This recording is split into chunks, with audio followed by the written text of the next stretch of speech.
Solving two-step variable equations.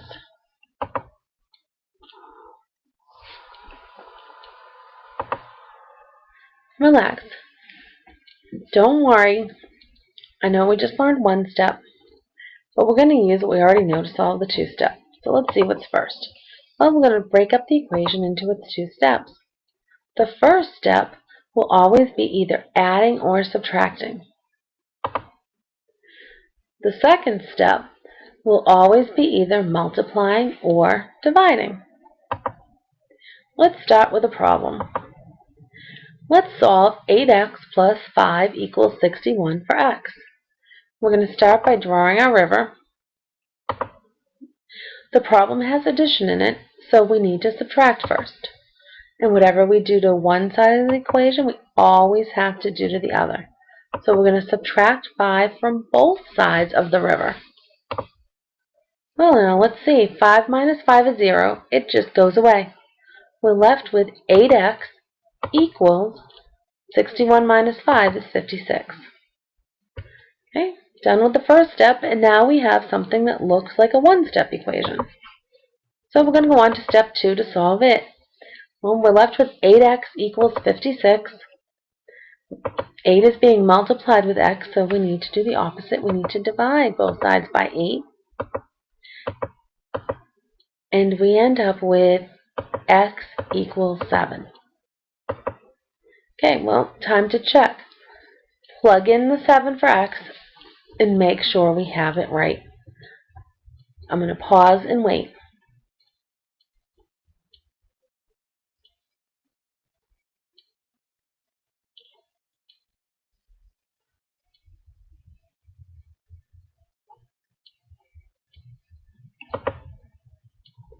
Okay, let's move on to another problem.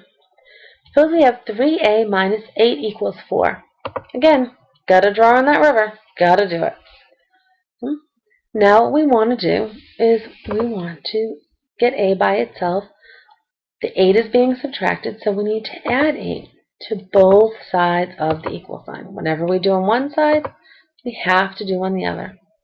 Well, negative 8 plus 8, they cancel each other out, and we're left with a 3a equals 4 plus 8 is 12.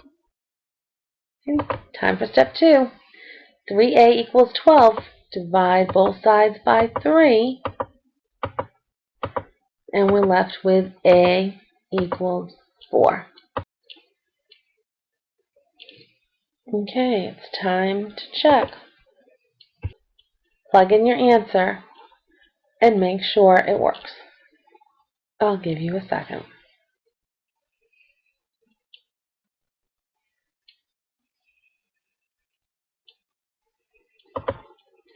Okay, now it's your turn to try some.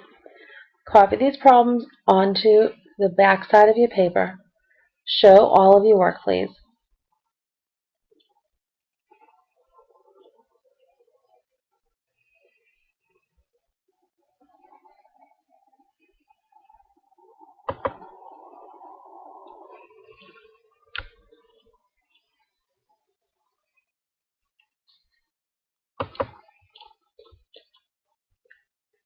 Great job, guys.